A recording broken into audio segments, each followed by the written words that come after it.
துரோணாச்சாரியர் குரு தட்சணை கேட்கிறாரு கௌரவர்கிட்டயும் பாண்டவர்கிட்டயும். பாஞ்சால மன்னன் துருபதனை வந்து கட்டி இழுத்துட்டு வந்து என் காலில் போடுங்க, இதுதான் என்னோட குரு தட்சணை அப்படின்னு சொல்றாரு. இதை கேட்டுட்டு கௌரவர் உடனே பாஞ்சால மன்னன், அவரும் ஒரு மன்னன் இல்லையா, போரிட்டு தானே அவரை ஜெயிக்க முடியும்னு கௌரவர்கள் துரியோதனோட சேர்ந்து போறாங்க. ஆனா தோத்து போய் திருப்பி வராங்க. பாண்டவர்கள் போறாங்க.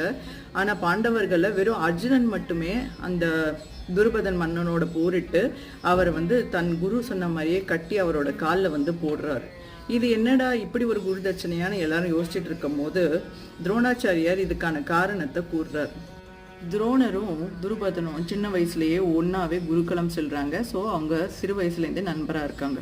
துருபதன் பாஞ்சால மன்னன் இல்லையா, அப்போ அவர் என்ன சொல்கிறாரு, நான் மன்னன் ஆன பிறகு நீ என்னோட அரசவைக்கு வா, உனக்கு நிறைய பொண்ணும் பொருளும் தரேன், நீ என்னோட நெருங்கிய நண்பன், உனக்கு நான் அரசன் ஆகிட்ட பிறகு இந்த மாதிரி உதவிகள் எல்லாம் செய்யணும்னு ஆசைப்படுறேன்